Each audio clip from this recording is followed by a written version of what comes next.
Орхановиот расказ. Над нашите глави прелета птица. Во лисијата на тополите згасна последниот зрак на денот. Притаена, ноќта влезе во новата улица.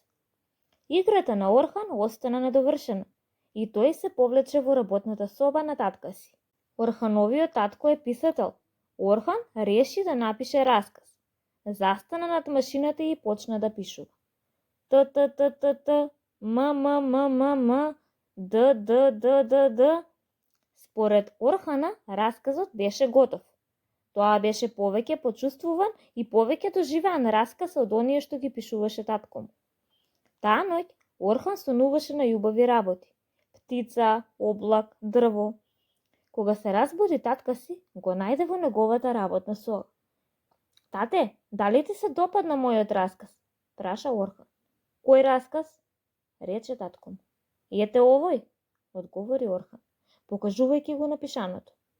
Татко му долго го гледаше, но не забележа ништо друго освен случајна низа наредени букви. Тој му рече на Орхана. Прочитај да видам што си напишал. Орхан почна да чита. Најдобриот татко во оваа куќа е мојот татко. Штом со мама оди в кино, тој вели дека одат на лекар. Најдобрата мајка во оваа куќа е мојата мајка. Штом преку телефон со тата разговара за одење во театар, ми вели дека некој погрешка го свртал нашиот телефонски број.